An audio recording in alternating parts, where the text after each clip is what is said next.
Alright, men. Move fast, spread out, and stay clear of open beach. Port side, you with Pal. Starboard, you with me. Head for cover and get to the shingle. I'll see you on the beach.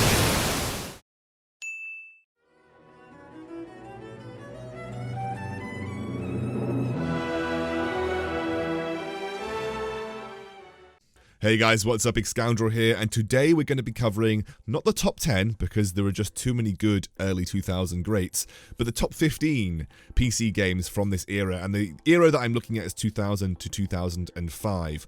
Therefore, I can't include things like Age of Empires 2, which was an incredible game, because by my own definition, it's outside of that range, being released in 1999. If you liked the video, please don't forget to subscribe, and I want to see what lists you'd like to see in the comments down below. Now, I don't have any fancy graphics for 15 to 10 because unfortunately they're just very hard to find online. So you're going to have Patrick Starr bringing you number 15, Commandos 2 Men of Courage, the successor to the 1997 Commandos Behind Enemy Lines, and a massive visual upgrade. Now, this game was very unique. It was a real-time strategy game that really involved using these individual commandos. They all had very unique skill sets, and they all provided different elements to a mission. There was the spy, the driver, diver, green beret, plenty of different options to choose from, and it allowed you to have a huge variety of tactics that you could use to achieve your objective, and that was what's so brilliant about Commandos. There wasn't one way to complete a level. Sure, there were the easier ways, there were little tricks that you could do, but there were plenty of different options when it came to actually achieving your objective, giving the player incredible strategical depth. And the breadth of options that this game gave you to complete your missions is just something that you don't often see in what are considered linear style games. This was a linear game, but it had so many different ways of achieving that it made you feel like you always had options on the table, and you always felt like you were discovering something new when you found a new way to do an objective. This is a game that I used to watch my dad play in the very early 2000s when he had his first gaming PC, back in the day, 2001 gaming PCs. But me and my brother used to sit on chairs and watch him complete the missions, struggle on missions. I mean, I think it took him almost a year to actually complete this game. That is how complex and how rewarding it was when you finally managed to win. Not many of you would have heard of this, but it goes in at number 15 for me. Ah, Patrick, thank you. You're bringing me number 14. And number 14 is a game that a lot of you will have loved back in the early 2000s. It's Unreal Tournament 2004. Now, Unreal Tournament 2004 was received incredibly well by critics back in the day. It built on all of the success of its predecessors, and it was primarily a high-velocity, fast-paced arena shooter. This really bred a lot of the FPS esports that we see today, and a lot of the pros from this game really went on to have successful careers in FPS in general. It was a game that favored gun skill. It had lots of unique Unreal Tournament mechanics like double jumping, wall dodging, shield jumping as well, and it honestly just was fantastic for what it was. There was no crazy gimmicks. It was about gun selection, it was about aim, and that kind of made the game exciting. As well as the fast-paced action, you were constantly having to be aware of your surroundings and looking to frag, and always keeping yourself on your toes. It just is one of the most iconic FPS games of all time. Not only that, it had an extensive modding community. They created maps, they created game modes, they created models, and Epic even held tournaments for user-created content to see the best ones that could be made in each individual year. The game Killing Floor was actually based on the modding from Unreal Tournament 4, and when Killing Floor 2 was released, this was a spiritual successor. The next game in my top 15 list is a game that I spent countless hours on. Released in 2003, SimCity 4 was the fourth major installment of the SimCity franchise. It really upped the level, bringing a day and night cycle, extra special effects, and lots of customization to the series, even allowing user-created content for the first time in the franchise. SimCity 4 brought huge customization, great degree of control and flexibility, and allowed you to create your dream city from scratch. A lot of the tools and customization features that you see in this game are tools and customization features that define the city simulators, and you'll see them in lots of modern city simulators as well, like City Skylines and even the most recent SimCity. It is a fantastic game. It received widespread critical acclaim for being one of the first city simulators built on a 3D engine. It did have some negative points though. It had a very steep learning curve. Unfortunately, it was pretty difficult to play, and often you found yourself running your city into the ground more often than not. But regardless of that, it was an absolutely brilliant game that had a very successful game career, including multiple add-ons, lots of fan-made content, and even going on to win multiple awards in 2003 for being one of the best-selling games on the PC platform. It went on to inspire many generations of city simulators and will always go down as one of the forefathers of this particular genre. Coming in at number 12 is a game that holds a very special place in my heart. It was a game that both me and my dad first played online together. And while Medal of Honor never really stacked up to Call of Duty as the years went by, Allied Assault was one of the best games that they ever produced. Really, the campaign was a playbook of Saving Private Ryan. You had the beach landing, you had the sniper town. Honestly, you could literally have just made it Saving Private Ryan and it would have been the same plot. But the story was brilliant, the campaign was fantastic, and it felt incredibly immersive. It was a very long, drawn-out campaign, but every level felt unique. It really felt like you were storming the German defenses, making your way into German territory, stealing their special weapon that they had. I think it was the STK or something like that. And it was honestly just one of the most compelling games that I have ever played. And for the graphical capabilities that it had at this point, it was thoroughly impressive. It even had a very vibrant online multiplayer community where people would form clans, there was lots of dedicated servers, team deathmatches, plant the bomb. All you do was join a server, pick your weapon, and go in fighting. It was even very advanced by having a lean function. Honestly, some of the best online multiplayer that I ever played was playing this game growing up. Coming in at number 11. This is going to be a game that a lot of people will say, well, this is not a PC game. It was released on PC in 2003 though, and actually the PC version of Halo Combat Evolved did draw lots of critical acclaim for being a fantastic evolution of the first. It had brilliant online multiplayer. I think everybody remembers playing LAN parties on the Xbox, but this game also had a brilliant online PC community, which the Xbox version didn't really have. This brought a new dynamic to the Halo Combat Evolved series, where people were able to play online and find that competitive player versus player element that they never really got from the original Halo Combat Evolved on the Xbox. This inspired countless gaming communities, including the likes of Red vs Blue. You had a lot of the online Halo gaming community, as well as inspiring a generation of players that would go on to form professional players in Halo 2, Halo 3, and so on and so forth. The game itself was obviously critically acclaimed as being one of the best Halo games ever produced. It brought the Halo franchise directly into our sights, which obviously was a great thing because it still goes down as one of the most loved franchises ever produced for the Xbox, but also for the PC. Coming at you at number 10 with a slight graphical upgrade is The Sims 2. Now, The Sims 2, you might say to me you're crazy for putting it above Halo, but The Sims 2 was a game that appealed to a wide variety of players on the PC platform. It was a cultural phenomenon and it spawned countless people that were invested in the series. I think a lot of us remember going home, creating little families with our friends or even with our crushes in primary school. That wasn't creepy at all. And living out family lives that we never really had access to as kids. You'd be able to create your dream house, create your dream family, try and find that job, and there was plenty of ways that you could play the game. You could play the game cheating. I think we all remember the simoleons cheat that you put in to get unlimited simoleons to build your big mansion, or you'd buy your tiny little house and work your way up, playing the game as it was intended, getting promotions, making money month on month, and buying things as a normal person would buy. Obviously, The Sims was frustrating. You had to make your sim play guitar for like 6 hours on end just to go up a level in music, but that was kind of the charm of it. Everyone liked to grind out their skills to make their sims the best at what they did. The Sims 2 also had a very extensive set of expansion packs, all of which were wildly successful and took The Sims to a new level. I think I remember getting countless expansion packs with birthdays and Christmas because I was so obsessed with this game, and I remember playing it in my friend's house. You'd play it as a collective community, even have your friends just watch over your shoulder as you played this weirdly wonderful game. Alright, this is a game that I think any hardcore RTS fan will be happy to see on this list, and it is Command & Conquer Generals, but specifically 0 Hour, as I think 0 Hour really took the franchise to a new level. You could play as the USA, you could play as China, you could play as the GLA, which is the equivalent of the Middle Eastern faction, and the game had campaigns for each of them, consisting of 5 missions, and building on the previous campaigns of Command & Conquer Generals. It also returned to the Command & Conquer fan favourite of having a live-action cutscene between a lot of the missions, something that the original Command & Conquer Generals did not have. If any of you know the Command & Conquer series, you'll know that it is a loved part of the game to have kind of cheesy live-action segments where they talk about the development of the story.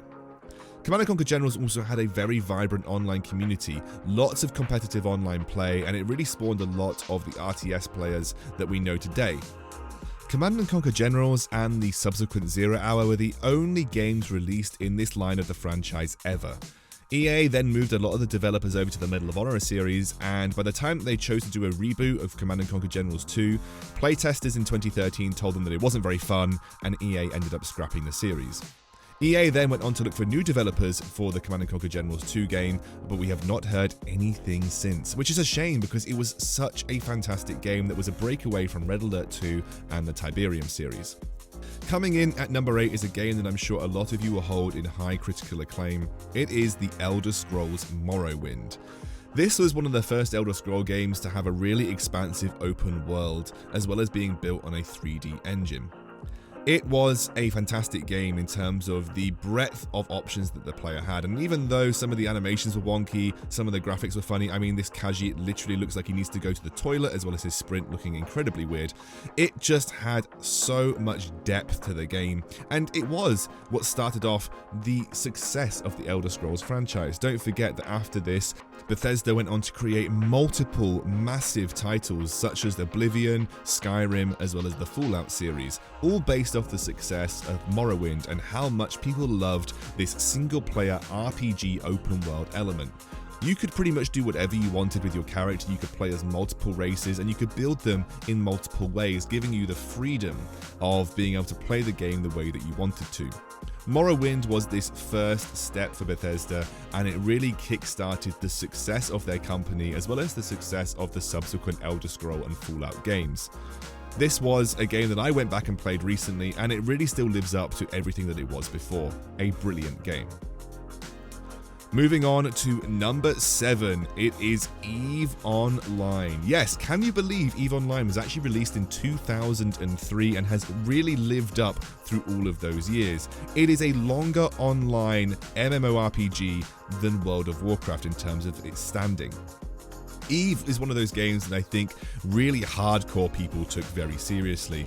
It had geopolitics in its own intricate world. It had links to currency. There was stock markets. There was, huge amounts of ways that you could end up making money, as well as joining alliances, being pirates, mining, and it created some of the most epic online battles that you will ever see in space RPGs ever. If you go on YouTube, some of the biggest battles in EVE's history, I don't know how any of their PCs kept up with it. It looked like it would have melted my CPU. It almost melts my CPU just watching the videos of them, as well as just being a constant stream of lasers and missiles. EVE Online had some very thrilling and intense PvP. It was a game that took a long time to get into, however, and if you've been playing it a long time, you often had ridiculous level characters with amazing ships, but it allowed you to explore that fantasy of open world space RPGs incredibly well. Can you tell that the early 2000s was dominated by real-time strategy games? Early 2000s real-time strategies were equivalent to 2018 battle royales. They were everywhere, and there were lots of them, and a lot of them were brilliant games too. Coming in at number 6 is Warcraft 3, Reign of Chaos and Frozen Throne. Each respectively were brilliant games in their own right. It had multiple campaigns that were really compelling and thought out. It had great cutscenes that really brought you into the lore that built the Warcraft universe and actually set the foundation for the success of World of Warcraft as a game. But the campaign isn't really what made Warcraft 3 what it was. It was the online play that really did that. Not only did it have the traditional online play that you would expect from an RTS, just build your base, kill the enemy base, that actually spawned a very vibrant and healthy pro scene, it also had an incredible custom mode game where people would be able to mod and create their own game modes. It had tower defenses, it had crazy RPGs, it had plenty of hero brawlers. There were so many fun and unique games. I don't know if anyone remembers Chase the Sheep or whatever it was called. Oh man, that game was brilliant too. Sorry, is this just me reminiscing in the middle of my video? But one of the most impressive game modes to come out of the Warcraft 3 online play was the Dota game mode, Defense of the Ancients. Yes, Warcraft 3 was one of the games that spawned the success of the MOBA genre, and that's really why you have to have it in your top 10 or top 15 list, because it just spawned the games that we know today as some of the most popular in the world, and Warcraft 3 was the platform for those games to succeed as a genre. People played this game even professionally all the way up until 2008 to 2010. It had such a long game life. I even played it as recently as last year, looking to play tower defense game modes because they were some of my favorite. Warcraft 3 really was a wonderful RTS and a brilliant creation from Blizzard. Coming in at number 5 was the 2000 release of Deus Ex, one of the most critically acclaimed series of all times. Deus Ex really did have everything. Honestly, if they could create a game that had this much depth today with the level of graphics that are achievable, I would play the absolute crap out of that game. Deus Ex had RPG elements. It had the ability to level up certain proficiencies, to be stealthy, to be tanky, to be more combat orientated. You could stealth your way through the game, you could hack your way through the game, you could literally blast your way through the game, all through the ability to have different proficiencies. It had access to a number of different guns, all of which you could actually upgrade and modify. On top of that, it had extensive interaction with NPCs in the game, as well as interaction with in-game objects that allowed you to use them to your personal advantage. It also had a very rich story. You played a nanotech-empowered United Nations anti-terrorist coalition agent who is tasked with seeking out a virus and destroying it, the virus planning to wipe out a large portion of the human race. You discover numerous things through the game, and it has lots of meaningful in-game story decisions, and the end of the game gives you a massive choice between multiple factions. I won't spoil it if you haven't played it, although it has been 18 years, but it has one of the most engaging stories from a PC game that I have ever played. Not only that, they added multiplayer eventually in a patch, and whilst that wasn't the main focus of the game, it definitely added something extra for those Deus Ex players that really loved the franchise. Coming in at number 4 is a game that you absolutely had to include on this list, World of Warcraft. Not only because it was a fantastic game in its own right, but it created an era of RPG games, all of which were trying to replicate and beat the formula that World of Warcraft had laid out, with very few ever managing it. It is still one of the most actively played RPG games in the world, a whole 14 years later.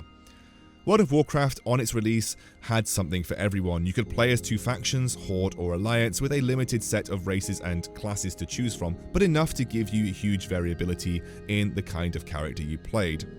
World of Warcraft brought people together to fight huge raid bosses. You could literally just fish all day, you could build your professions, or just explore the world and play true RPG style. If anyone's been on the server Argent Dawn, I'm sure you'll know what I'm talking about. But World of Warcraft is undeniably one of the greatest games ever created in the early 2000s and still has a lasting impact on the gaming landscape today. Coming in at number 3 is one of the most beloved RTS games of all time, Red Alert 2 and Red Alert 2 Yuri's Revenge. They had a wonderful campaign mixed with cringy live acting and really interesting storylines, but that's not what people really played it for. Red Alert 2 just had really classic, brilliant RTS values, and it's one of those games that, along with StarCraft, really spawned that era of RTS games that you saw throughout the early 2000s. The Red Alert franchise is set in a universe where the Soviets and the USA actually went to war, with the Soviets invading the USA soil, and the two campaigns really primarily focused around the USA defending and reclaiming their homeland and the Soviets looking to win the war. Yuri's Revenge then looks to build on this particular storyline, assuming that the USA won the events in Red Alert 2. Yuri comes back and looks to try and take over the world through mind control. This actually sees the USA and the Soviet factions pit together to defeat Yuri, an individual faction, and that is the conclusion of the series. Red Alert 2 is one of my favourite RTSs of all time, and I'm happy to have it at number 3. Alright, moving on from the world of Red Alert, we are heading quickly into our number 2 slot. Now, what is it going to be? Oh, drum roll please! Half-Life 2. Wait a second, I haven't made a mistake, have I? Half-Life 2 is not the top spot of the early 2000s games? Nope, no, not my mistake, this is definitely right. Half-Life 2 was an incredible game, and you have to have it up there, at least at the top of your lists of all-time greats of the early 2000s. It was a build on Half-Life 1, but it really took graphical capabilities to the next level. A lot of people didn't think that it was possible to have graphics at this level at the time. When you were comparing it to lots of other games, Half-Life 2 really stood head and shoulders above the competition. It also had a really unique story built in its own universe, where Gordon Freeman was tasked at single-handedly dealing with an alien invasion as well as the dominance of the Combine forces. Half-Life 2 also had subsequent episodes that were like expansion packs that built on the initial success of the game, and it also spawned the everlasting meme of when is Half-Life 3 being made, of which there has never been any word since the last release of episode 2. So if Half-Life isn't the top spot, what on earth is? Well, this is very personal to me, and I know a lot of people will disagree with my choice of Diablo 2 Lord of Destruction as the #1 spot of the top games of the early 2000s, but this game was one of my favorites, probably my most played game from 2001 to maybe 2005. I played this game to death. Diablo 2 Lord of Destruction was the predecessor to World of Warcraft in spiritual form. It showed that you could play online action RPG and have incredible depth to it. I constantly created characters, looking to make different characters work with different builds, and it really had an incredible level of customization available for it. Diablo 2 Lord of Destruction will go down as one of the best action RPG games of all time, and it spawned an entire breed of clones looking to formulate, exactly like people did with World of Warcraft, the action RPG formula that made Diablo 2 so compelling. Even Diablo 3 couldn't compare to Diablo 2 and everything that Diablo 2 provided. It had depth, it had endgame, you constantly wanted to just grind Baal runs to see if you could get runes or items that worked for you. Honestly, this game had me hooked for such a long period of time, and anybody that was into the Diablo series will probably feel the same way. It will probably never be surpassed as one of the best action RPGs ever made, and no matter how much they try, even Blizzard themselves couldn't match their own creation that was absolutely the best game of the early 2000s. Right, that was fun, a little bit longer than my last one, and I really want to know what you guys think of the list. I don't think everyone will agree with the placements of those particular games, but I stand by what I've put. This is, again, tier lists. This is a tier list, I guess. A tier list of games of the early 2000s are often very opinion-based, and I don't think you can be absolutely objective when looking at games like this, but this was my list. I'm happy with it. I want to know yours. Tell me if you think I've missed a game that you loved. Tell me what kind of lists you want to see down in the description below, and I hope you enjoyed it.